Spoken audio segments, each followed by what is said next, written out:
Hey guys, this is Michael, and we're here to do another quick Fusion tutorial, as quick as we can at least. This time what we're going to be doing, we're going to be reviewing a little bit of our green screen tutorials, but we're also going to be adding in, taking various sources and putting them in with our green screen clips. Usually you'd see this in a corporate video where you have graphics or text you want to add. We're going to do graphics today.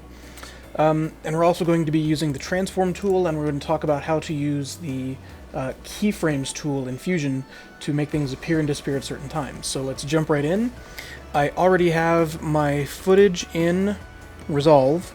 Specifically, I'm going to be using this footage of a spine, a neck, oh, let me hide that, a neck, another graphic of a spine, my green screen footage, and my background plate that I'm going to be using. I'm going to go ahead and show them all, and then I'm just going to select them all and create a new Fusion clip. Whoops, not what I wanted. Select them all, we'll talk about that later. Create a new Fusion clip, jump over into the Fusion tab, and everything shows up right away. Now, one of the first things I recommend doing is separating out your media in nodes, right-clicking on them. You can select them all, right-click and say show tile pictures. There it is. And now we can see our media. Very quickly, one thing I want to talk about, I'm going to start by working on just my green screen footage. I'm going to break that node, I'm going to break that connection, and take my green screen, my merge is going to be just for my green screen, piping that into my media out so I can see that. Let me adjust this window a little bit, that's a little better. Quick note on these merges. I have my background plate that I'm going to be using, I have my green screen plate. They're both going into this merge, and physically, in terms of where they are in the flow, it doesn't really matter which one is up and up, which one is above or below, because remember, it doesn't stack the way things do in After Effects. What does matter is where they pipe into the merge. In this case, my green screen plate, which is this guy, my viewer 1, it's actually going into my foreground for my merge, which is where I want it. And my plate here, which is going to be my background, that's actually going into my background input for my merge node. Now, just for my peace of mind, I am going to move those around because I just like it better when I can see it that way. And I'm going to very quickly go into I'm going to select my green screen plate, and I'm going to add in an ultra keyer. Now, by itself, that doesn't actually do anything. What I'm going to do is I'm going to put my media output on my viewer 1. I'm going to put my media input on viewer 2. That just makes it a little easier to select the green. I'm going to select my ultra keyer, take my eyedropper, drag it over onto the green, and you see immediately in my media out, it starts to hide stuff. It's not perfect. We're going to get into that. My background isn't quite big enough, and I have a bit of a light showing over here. So what we're going to do is I'm going to add a polygon. Shift spacebar. I'm going to add a polygon tool. This is going to be a mask for my keyer, so I want to make sure I pipe that into my ultra keyer as a garbage matte. And from there, what I can do is I can very quickly and easily just draw a little mask around myself on my green, connect it back to the start, and that's not quite what I want, because what I need to do is I need to go into my mask and I need to invert it. Now it's better. I still see this black bar below me, but I'm going to fix that here in just a second. But I have my input for my green screen going into my ultra keyer. My polygon mask isn't perfect. You can see that there's some a little bit left behind in my green screen because the green screen isn't lit incredibly well. But if I go into my ultra keyer and change some of my background correction a little bit, I'm super impressed with the ultra keyer in Blackmagic Resolve and Fusion because it's pretty much gone right there, and it's not a one-click key, and I'm sure there's ways I could even make this better, but for my purposes now, it's going to be fantastic. Now I have this little black bar left behind because this was actually shot in DCI 4K, which is a little bigger than Ultra HD, and I'm on the version of Resolve that only does Ultra HD, which is not quite as wide as full 4K DCI. That's resolutions, you don't have to worry about that if you don't need it. What you need to know is there's a little black bar right here. And what I need to do is shift my footage down. To do that, I'm going to add a transform control. And we're going to be using a lot of transform controls. I'm going to take my Ultra Keyer output, put that into my transform control, take my transform control, pipe that into the foreground of my merge, and in transform controls, this is where in After Effects, when you go into layer properties, these are the properties that you find on, a lot of the properties that you find on the Layers tab. For example, I can make sure my media, I'm going to put my media out in 2 because that just makes me feel better. I'm going to put my Ultra Keyer in 1. But I can take my transform control, select that over in my inspector. I could actually make things bigger and smaller. That's not really what I want to do. What I actually really want to do is take my, whoops, not that, Y-axis and move it down just a touch. Now you can do it that way, the way I just did it, or you notice there's on-screen controls right here. You can't actually move it up and down just using the screen controls. And I'm just going to go until that black bar is out of the frame, and I'm going to move it a little bit to the right, because that balances out the image a little better. Not quite that far, about right there. And I'm pretty happy with that. So now what we have is a background that doesn't quite fill our frame, and I don't want that. The way you fix that is just adding another transform control. So I'm going to hit Shift Spacebar, add another transform control. It's not where I want it, so I'm going to break these guys, pipe my transform back into my merge, and where I want this transform is actually going into my background plate here. So I'm going to put it between here, pipe my background plate into my transform, pipe my transform into my merge, and there it is. Now I can take my merge, which is tied just to the background plate. Excuse me, I can take the transform tied to the background plate and size it up a little bit, not that much. Size it up a little bit until I'm happy with how it looks. And from there I can bring the Y down some, probably not quite that much. Bring the X across a little bit because I want it a little more balanced, and I'm pretty happy with that. So, a really quick review on adding in green screen. Now I'm going to take my first item that I'm adding, which in this case is this graphic right here. It's already piping into a merge, and it's piping in as the foreground. That's really not what I want. Oh, yeah, it is. I want this as my foreground compared to my green screen information as my background. Now, I could clean this up and make it look a little neater. I'm not super worried about that right now, but just so you know, some people are OCD. I'm not really OCD, I'm OCS a little bit, but that's a whole other subject. But what I'm going to do, I want this to be my foreground. I'm going to pipe in the output of my green screen merge, which is this guy, into the background of this merge. I'm going to take that merge and pipe it into my output, and you're going to see a gigantic graphic. Obviously not what we want. We want to use that transform control to make this guy smaller, because currently it's just filling the entire frame. So if I select my Media 3 in, which is this graphic, hit Command Spacebar and add a transform control, I can then instantly, when you select the graphic and add the node, it automatically pipes it in wherever it's connected. But I can select my transform control, take my size down some, and I can see that it's pretty much right where I want it to be. Now, I don't like these black bars, and you would think to crop it, but I didn't find cropping worked exactly the way I wanted it to in Fusion. So instead, a better tool that I found is the rectangle mask tool. Had a little bit of weirdness with some performance issues in Resolve. I needed to restart. Now, what I'm trying to do is take this clip right here, which is this graphic, and I'm going to cut out these side kind of pillar boxes because I don't need those. And what I'm going to do to accomplish that is to use a rectangle tool. Now, since this is something I'm actually going to try and do to my source, I'm going to actually pipe that rectangle mask right into my source tool. And from there, I can use my inspector, change the width, change the height,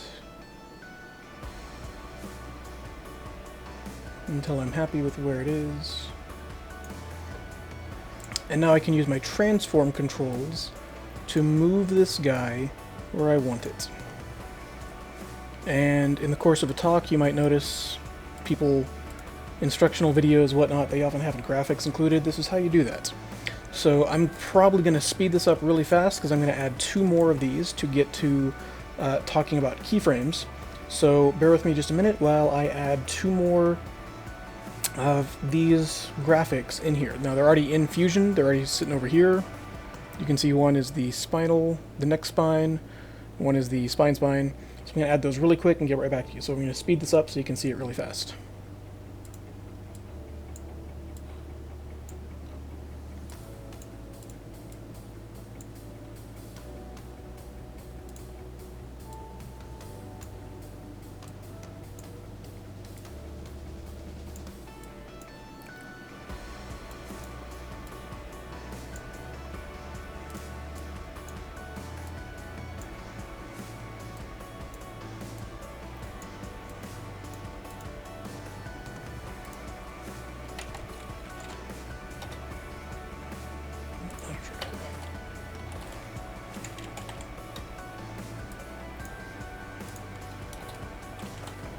Now we're back, and I want to very quickly talk about, I have 3 different graphics I want to show up over the course of this video.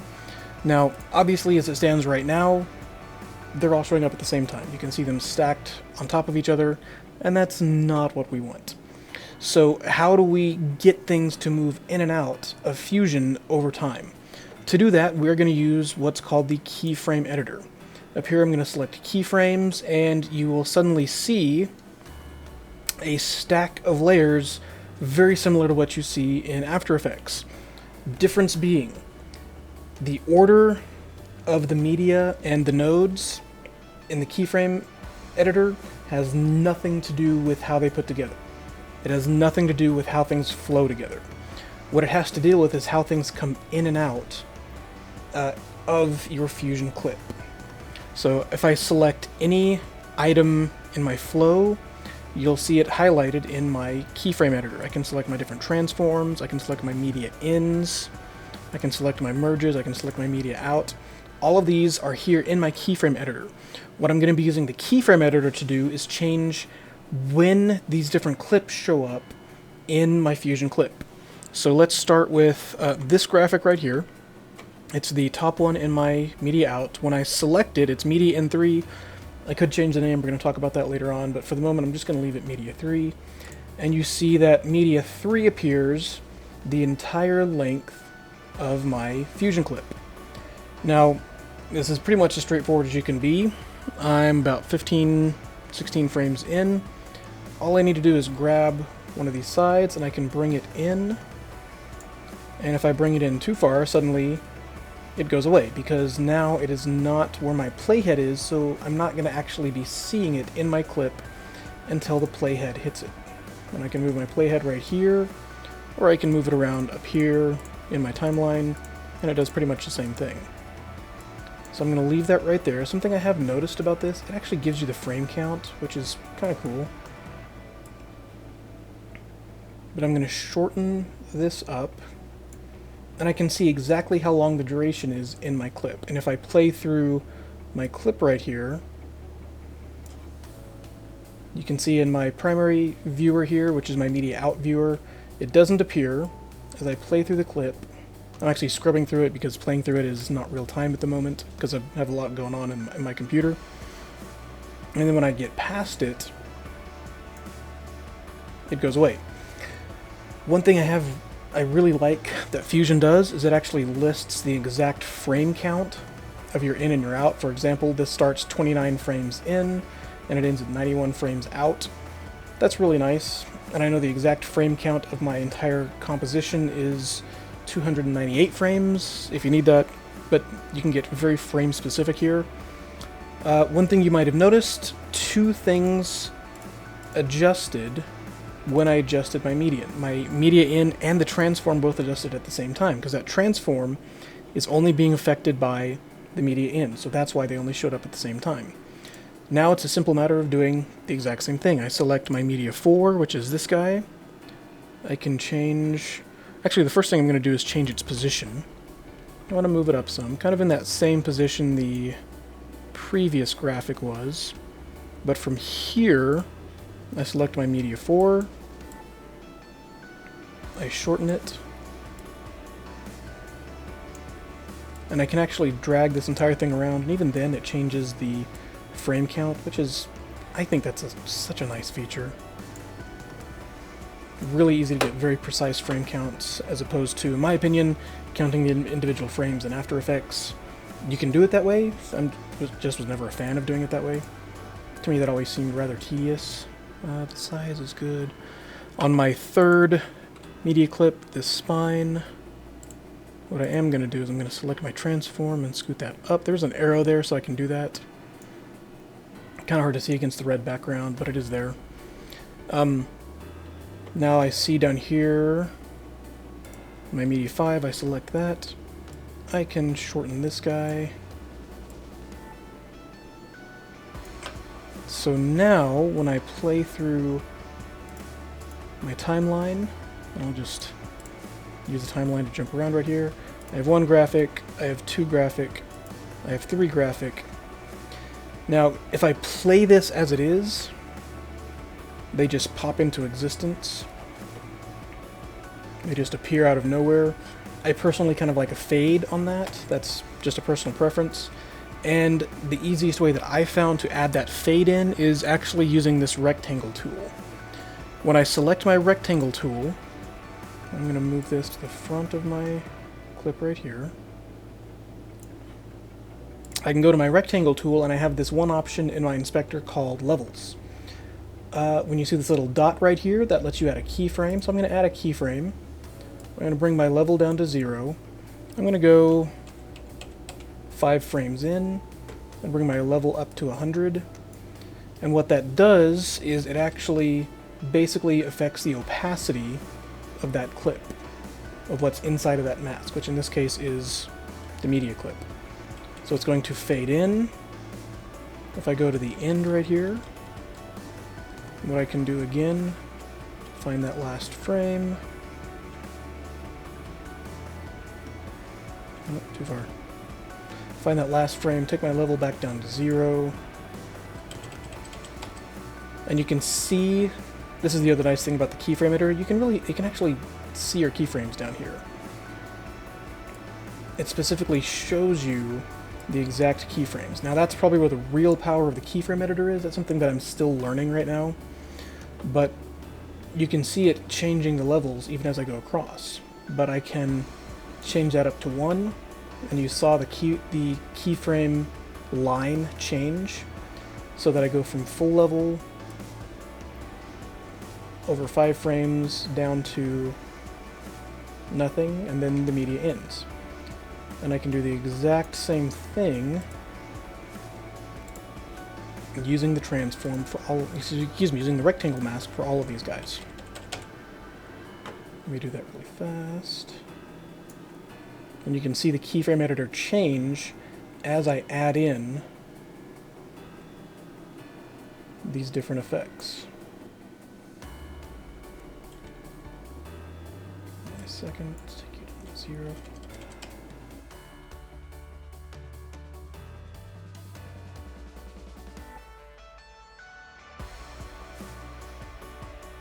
And now all of my images that I'm adding have this little animation into it. Again, really cool little thing you can do. We reviewed green screen.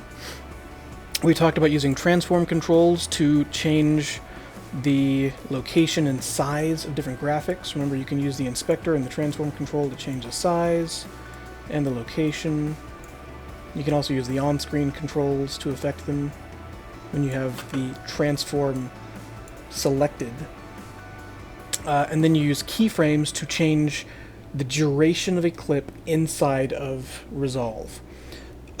Just a reminder, the keyframe clips looks like layers. They really aren't. They're really just listing duration. They have nothing to do with what's on top of each other. It doesn't really matter in terms of Fusion versus After Effects. In After Effects, everything is layer-based. You're looking at the layers from top to bottom. In Fusion, the Keyframe Editor only tells you duration. It's a really cool little trick. Hopefully this didn't take very long. This is Michael. Please like and subscribe, and we will see you on YouTube.